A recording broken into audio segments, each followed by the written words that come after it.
My name is Donovan Rolfe. I'm a first-year kinesiology student, and personally, the way that I feel about the way that funding is being used at the school isn't the best.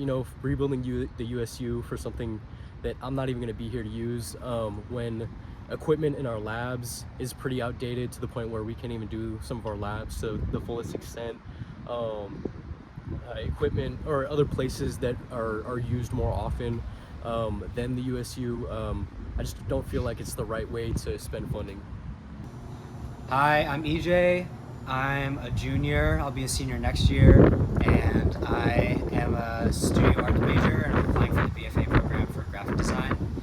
And I think that AI is really helpful for brainstorming. I think since I'm an art major, I kind of shy away from it just because I think that it's really easy to come up with ideas, but it's also really easy for people to take AI work and call it their own. So I think in that sense, there should be a little bit more of a strict policy on when you're allowed to use AI for brainstorming purposes and then actual production of art. And then I think for other things like research or like writing papers, it should definitely be a very harsh line between using it for brainstorming and then actually writing your paper.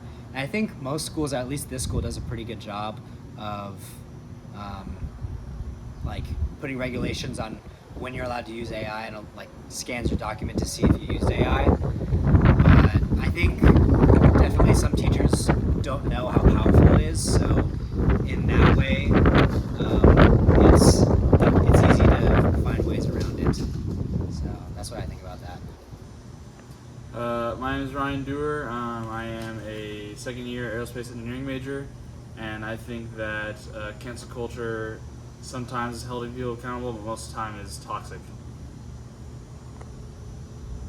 And mostly because a lot of times it can be a mistake, or and then maybe it's someone that's not like of sound mind, and they don't deserve to have their whole life ruined because of a simple little small mistake.